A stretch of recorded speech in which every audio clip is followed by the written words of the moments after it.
जी student, अच्छा last time हमने study किए थे टाइप्स ऑफ डीसी जनरेटर, जिसमें हमने शंट जनरेटर की एक टाइप पढ़ी थी उसके नाम से, कनेक्शंस के लिहाज से। आज हम उसी से रेलिवेंट कुछ न्यूमेरिकल्स करेंगे कि शंट जनरेटर में जो ईएमएफ पैदा होती है या उससे मुतल्लिका जो कैलकुलेशन हैं वो हम कैसे करते हैं। तो उससे मुतल्लिका चंद एक फार्मूलाज हैं। ISH is equal to VSH over RSH। Means अगर हमने शंट फील्ड का करंट फाइंड करना है, SH जाहिर कर रहा है शंट फील्ड को, अगर हमने शंट का करंट फाइंड करना है तो हम ला भी यही कहता है I is equal to V over R। तो वही फार्मूला है, शंट फील्ड का करंट बराबर होगा शंट के वोल्टेजेस ओवर शंट फील्ड की रेजिस्टेंस। इसी तरह अगर हम देखें तो लोड करंट अगर हमने फाइंड करना है तो वो फार्मूला हम ये जानते हैं कि P is equal to VI होता है, और अगर हम यहाँ से I फाइंड करना चाहते हैं तो ये हो जाएगा P ओवर V।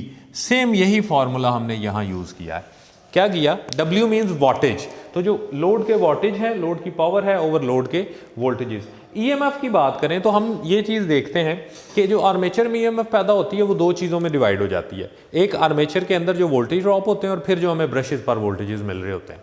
तो E बराबर होगा VB मीन्स ब्रशेस के voltages plus IARA means armature के अंदर होने वाले वोल्टेज ड्रॉप्स। दूसरी चीज़, आर्मेचर का जो करंट है, अगर आप शंट जनरेटर्स की हम बात करें, शंट जनरेटर की बेसिक डायग्राम स्टडी करें तो फील्ड है, आपके पास आर्मेचर होगा एंड आगे व्हाट्स ऑन जो भी लोड कनेक्टेड होगा व्हाटएवर। देन अगर आप इस चीज़ को देखें तो यहाँ पे आपके पास आर्मेचर में से आर्मेचर करंट फ्लो करता है, लेकिन जब वो इस नोड पर, इस जंक्शन पर, इस पॉइंट पर आता है तो यहाँ उसके पास दो पाथ्स बनते हैं। एक पाथ चला जाता है लोड की तरफ और एक पाथ आ जाता है शंट फील्ड की तरफ। इट मीन्स के आर्मेचर करंट कितने पार्ट्स में डिवाइड हो गया? दो पार्ट्स में। पहला IL लोड का करंट, दूसरा ISH शंट का करंट।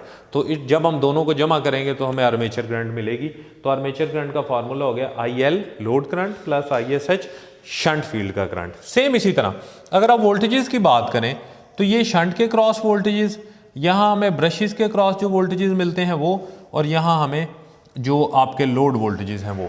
तो हम ये कह सकते हैं कि शंट फील्ड में या शंट जनरेटर में शंट के वोल्टेज, ब्रशेस के वोल्टेज और लोड के वोल्टेजेस तीनों बराबर होते हैं। क्यों? क्योंकि ये पैरेलल में है। तो बच्चे ये 5 फार्मूलाज होंगे आपके पास जिनको आपने यूज़ करते हुए अपने न्यूमेरिकल्स सॉल्व करने हैं। तो जब आप न्यूमेरिकल सॉल्व करते हैं तो सबसे पहले आपने क्या करना है, आपने देखना है कि न्यूमेरिकल में कौन से जनरेटर की बात कर रहा है। अब हम शंट जनरेटर्स की बात कर रहे हैं तो हमारे पास जो दो न्यूमेरिकल लिखे हुए हैं वो शंट जनरेटर वाले हैं, ठीक है। तो हमने सबसे पहले शंट जनरेटर की एक बेसिक डायग्राम बना लेनी है जिससे हमारी अंडरस्टैंडिंग बेटर हो जाए कि हम किस चीज़ को सीख रहे हैं। अगर आप उस चीज़ को देखें तो पहला न्यूमेरिकल, अगर आप इस स्टेटमेंट पर गौर करें तो कहता है the EMF generated in armature of a shunt generator. अगर शंट जनरेटर है तो आप एक रफली स्केच कर लें शंट जनरेटर का अपने पास। Shunt field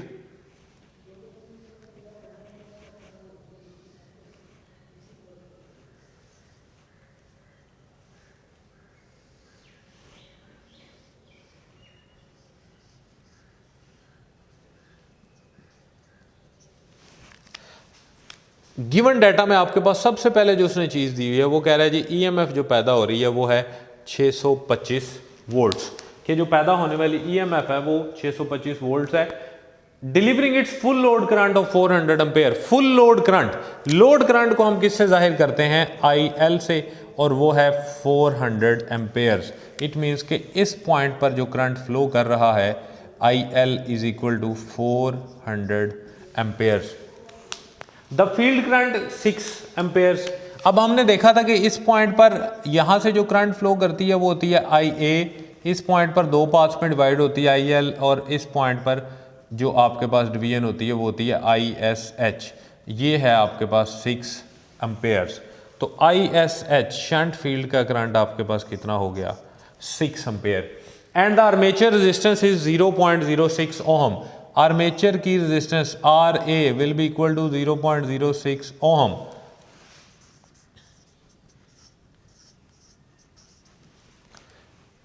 what is terminal voltages? To find, जो चीज़ आपने मालूम करनी है बेटे वो क्या करनी है आपने?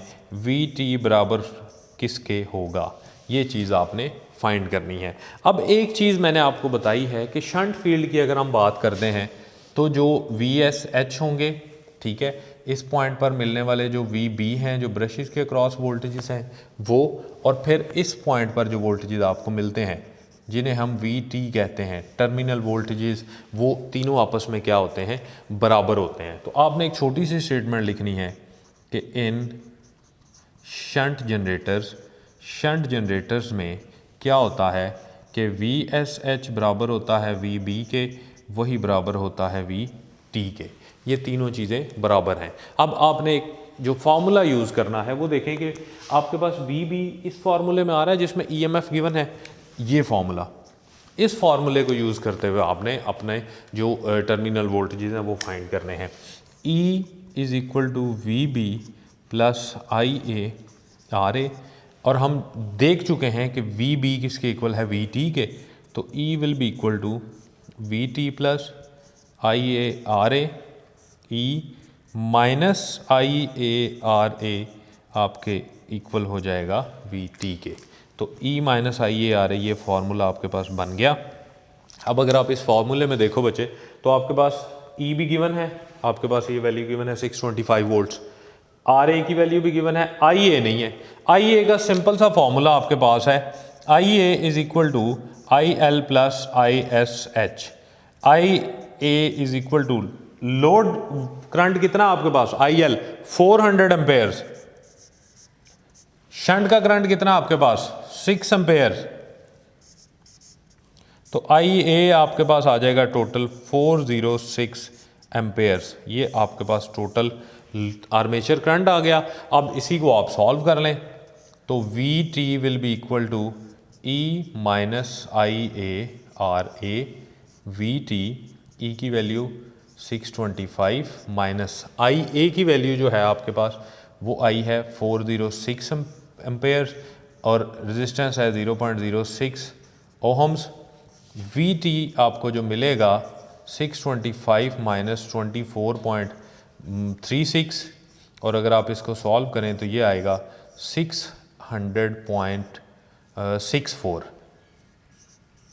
वोल्ट्स। ये आपके पास फाइनल जो है आपका आंसर आपको मिल जाएगा। तो सादा अल्फाज में हमने क्या किया कि सबसे पहले आपने एक रफ़ डायग्राम बनाई है। जब आपने वो रफ़ डायग्राम बनाई तो आपको आइडिया हो गया कि आपके पास उसने EMF दी हुई है, लोड करंट दिया हुआ है, शंट का करंट दिया हुआ है, रेजिस्टेंस दी हुई है, ठीक है। फिर आपने VT फाइंड करना था। VT हमें पता है कि तीनों वोल्टेजेस आपस में बराबर होते हैं, तो आपने उसी फॉर्मूले को VB की जगह VT पुट कर दिया।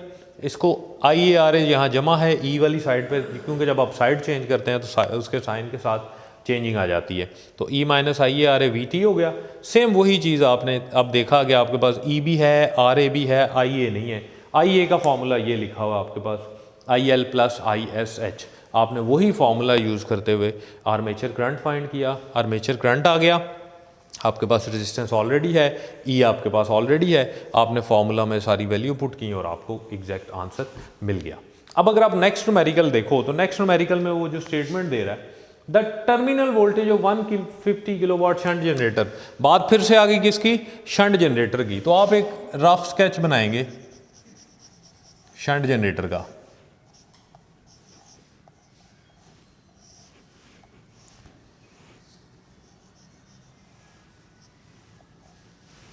आपने एक रफ स्केच बना लिया शंट जनरेटर का।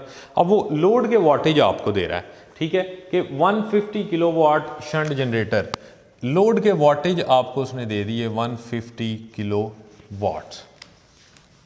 गिवन में सबसे पहली चीज़ गिवन डाटा में जो उसने आपको प्रोवाइड की होगी वो है wattage is equal to 150 kilo watts. आपने इनको चेंज कर लेना है वाट्स में, किलो की जगह 1000 पुट करेंगे तो आपके पास जो फाइनल बनेगा इतने वाट्स का लोड जो है वो कनेक्टेड होगा, ठीक हो गया। इज 600 वोल्ट्स टर्मिनल वोल्टेजेस हैं, VT उसने आपको दे दिए 600 वोल्ट्स, delivering its full load current. Armature resistance, armature की जो रेजिस्टेंस है RA वो है 0.08 ओहम। शंट फील्ड की resistance RSH is equal to 80 ohm. Find the EMF generated. अब जो जो चीज़ें गिवन है वो लिख लें। RA is equal to 0.08 ohm, RSH is equal to 80 ohm. To find, जो चीज़ आपने फाइंड करनी है वो है आपके पास EMF जनरेटेड। हमें पता है कि EMF का फार्मूला होता है V B plus I A R A. अब फार्मूला हमने लिख लिया, जो जो चीज़ें एक बेसिक गिवन थी वो हमने राइट डाउन कर ली। इस पॉइंट पे आके हमारे पास दो करंट्स बन गए, एक आई ए इधर डिवाइड हो जाएगा आई एल में और ये इधर हो जाएगा आई एस एच में। अब अगर हम देखें तो बेटे आप इस न्यूमेरिकल को देखें तो आपके पास ना आर्मेचर करंट है ना आपके पास टर्मिनल वोल्टेजेस है, सिर्फ आर ए की वैल्यू गिवन है। इट मीन्स कि अगर हम किसी तरह आर्मेचर करंट फाइंड कर लें तो हम न्यूमेरिकल को इजीली प्लान आउट कर सकते हैं, इजीली हम इस न्यूमेरिकल को जो है वो सॉल्व आउट कर सकते हैं। अब उसके लिए आपने करना क्या है, वही फिर से वही स्टेटमेंट आएगी कि शंट जनरेटर्स में क्या होता है। शंट जनरेटर्स में आप क्या करते हो कि वी बी ही बराबर होते हैं वी टी के और वही बराबर होते हैं वी एस एच के, कि तीनों वोल्टेजेस आपस में क्या होते हैं, बराबर होते हैं। तो इट मीन्स कि हमें यहाँ से वी बी मिल गया कि वी बी की वैल्यू किसके इक्वल आ गई, 600 वोल्ट्स के। आपको आपके फार्मूले में एक वैल्यू ये मिल गई, आर ए ऑलरेडी गिवन था, सिर्फ जो आपने फाइंड करना है वो है आई ए। अगर आप ये फाइंड कर लेंगे तो आपका न्यूमेरिकल सॉल्व हो जाएगा, तीनों वैल्यूज पुट कर देंगे। आई ए का फार्मूला है I L plus I S H. I ए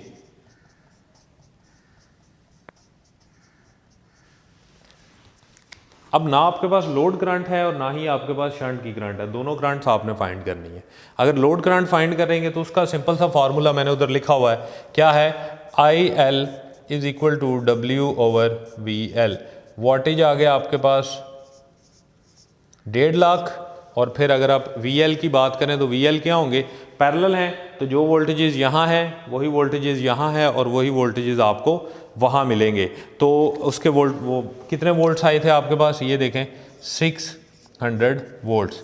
तो अगर आप इसको डिवाइड करेंगे, ठीक है, इसको अगर आप सॉल्व आउट करेंगे तो जो फाइनल आंसर आपके पास मिलेगा लोड करंट का वो होगा 250 एम्पेयर्स का। ये आपके पास लोड करंट आ गया। सेम इसी तरह आपने शंट फील्ड का करंट फाइंड करना है, I S H is equal to V S H over R S H. ये आ गया आपके पास 600 वोल्ट्स ओवर 80 ओहम। अगर आप इन दोनों को डिवाइड करें तो आपके पास जो करंट आता है वो आता है 7.5 एम्पेयर्स। अब आपने ये करंट भी फाइंड कर लिया हुआ है, लोड करंट भी है, I A will be equal to I L plus I S H. Load current की आपके पास जो वैल्यू आई थी वो आई थी 250 प्लस 7.5, आई ए आपके पास बन जाएगा 262.5 एम्पेयर्स। आर्मेचर करंट आ गया। अब इसी को यूज़ करते हुए आपने ईएमएफ फाइंड करनी है। वी बी की value 600, I A 262.5, R A की वैल्यू है आपके पास 0.08।